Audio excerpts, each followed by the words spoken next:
Have you ever noticed that no matter what you're trying to improve, everyone seems to have a completely different answer? If you want to build muscle, one expert tells you to train 6 days a week, while another insists that 3 is all you need. And if you want to invest, you're told to buy index funds, then real estate, then Bitcoin, then dividend stocks. And somehow every person that's explaining their strategy sounds very intelligent, confident, and backed by some sort of evidence. And the same thing happens with careers, relationships, productivity, parenting, and almost every part of modern life. So let me ask you something. If we have more information than any generation in history, why do so many people feel more lost than ever? Look, the thing is, I don't think we have an information problem anymore. In fact, I think we've solved that problem a long time ago. The real problem is something that's far more dangerous, and almost nobody's talking about it. We've essentially become the first generation whose biggest obstacle isn't ignorance, it's a lack of conviction. We've become so surrounded by opinions that we've forgotten how confidence is actually built. And once you actually see what's happening, you'll hopefully never consume advice the same way again. For most of history, information was scarce. If you wanted to learn something, you asked the smartest person that you knew, or borrowed a book from the library, or figured it out through some sort of trial and error. Unlike today, you weren't overwhelmed by choices because there simply weren't that many choices to begin with. And ironically, that limitation forced people to commit. They picked a direction, stayed with it, made mistakes, adjusted, and eventually gained experience. And that experience became confidence. So today, we've solved the scarcity problem, but we've accidentally created a much bigger one. We essentially just live in a world where every decision instantly comes with 1,000 alternatives. The moment you choose one path, your phone reminds you that there are 20 others that might be just a little bit better. And before you've even had time to discover whether your decision actually works, another expert appears to convince you to change directions. And without realizing it, we've traded ignorance for endless uncertainty. Here's what I think is one of the biggest lies that we've accidentally started believing. We now assume that every problem has a perfect solution. There's a perfect workout program, a perfect investment strategy, a perfect morning routine, a perfect productivity app, a perfect career path, and if we just keep searching long enough, we'll eventually find it. Look, that belief sounds harmless, but it quietly changes our behavior. We essentially stop committing and start comparing. We stop practicing and we start researching.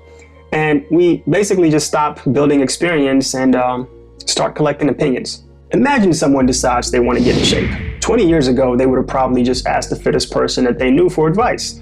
And then they would have probably followed that advice for a year and figured out what worked through experience.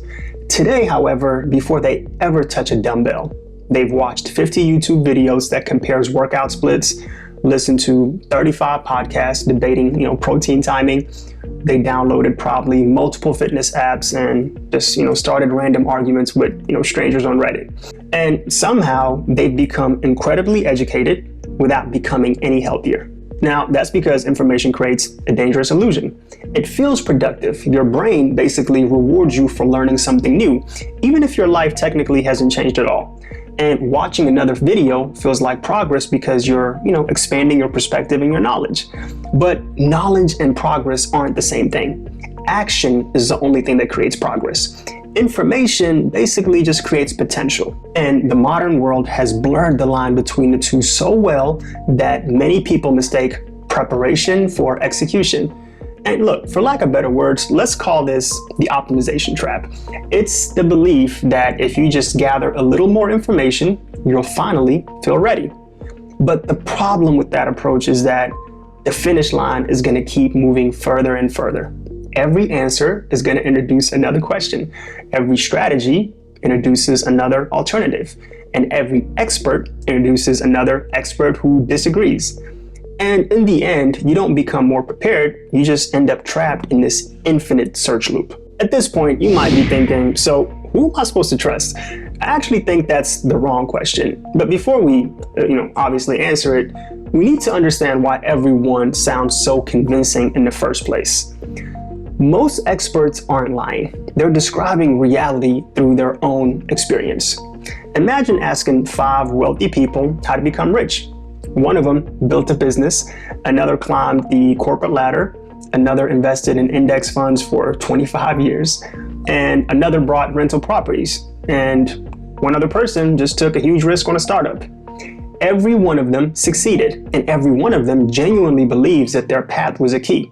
They're telling the truth. They're just not telling the whole truth. The same thing happens in fitness. Bodybuilders, Olympic lifters, CrossFit athletes, and professional athletes all train very differently. Yet each group produces incredible results. But the internet presents these methods as if they were competing, just lack of better words, religions. But reality is just much less dramatic. They're simply just different roads leading towards, similar destinations. So the argument isn't necessarily what works, it's about what worked best for a specific person under a specific set of circumstances. And this realization changed how I consume advice, forever. I stopped asking who's right and started asking who has actually built the life that I'm trying to build. That's a completely different filter. It shifts your attention from persuasive arguments towards demonstrated outcomes. Now, there's another layer to this that most people never think about. Advice today isn't just education, it's content. And content lives in an environment that rewards curiosity. Imagine someone uploads a video titled, "Lift weights, eat enough protein, sleep well, and repeat for 5 years." It's probably excellent advice, but it's probably not going to get millions of clicks. Now, compare that with someone that titled their video, "The muscle building mistakes that everyone is making," or "Everything that we've been told about, fat loss is wrong." Which ones are people likely to watch? Now, this doesn't mean that creators are being dishonest. Most of them aren't. It simply means that they're just operating inside a system that rewards fresh ideas, bold claims, and just constant curiosity. That's how attention works. But here's the unintended consequence.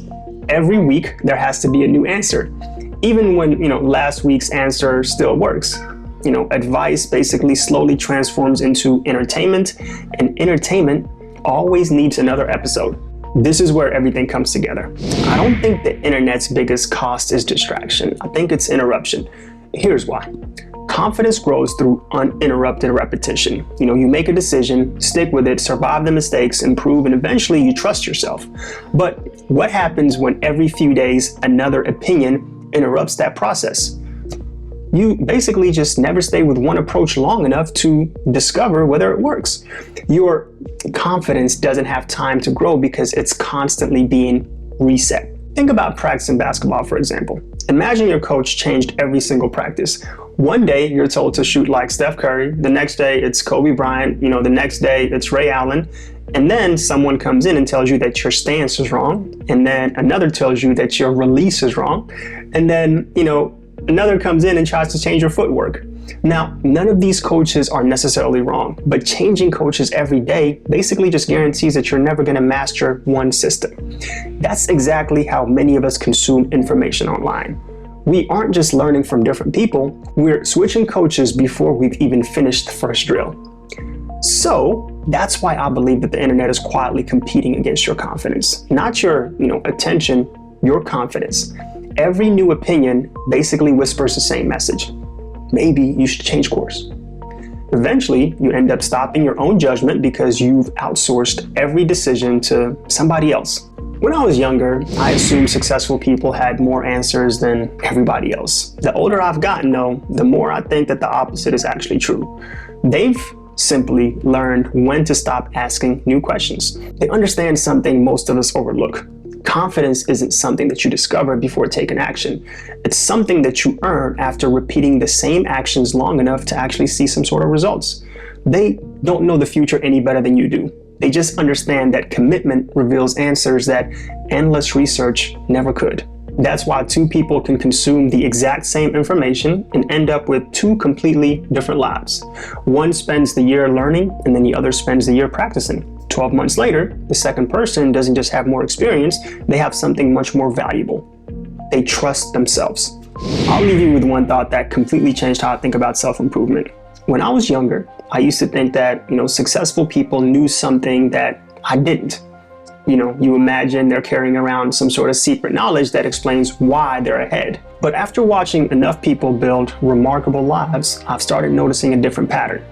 At some point, they simply stopped looking over their shoulders. They chose a direction, accepted that they wouldn't know, if it was perfect or not, and kept walking long enough for experience to replace uncertainty.